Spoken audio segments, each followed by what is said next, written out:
Hello guys, welcome to the channel. Today I would like to show you how to send poll or create poll in Telegram. Alright, let's get to it. Open your Telegram app on your phone and then go in your group chat, and I'll go with this group chat.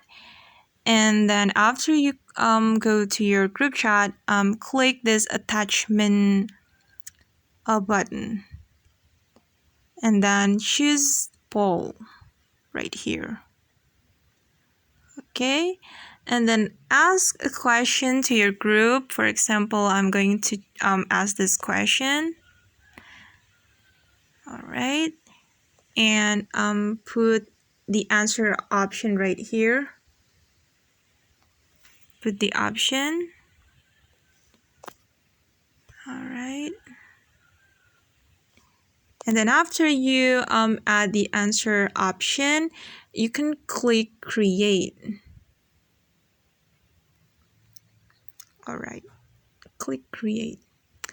Okay guys, that's how we can create poll in Telegram. Thanks for watching and see you on the next video. Thank you. Bye.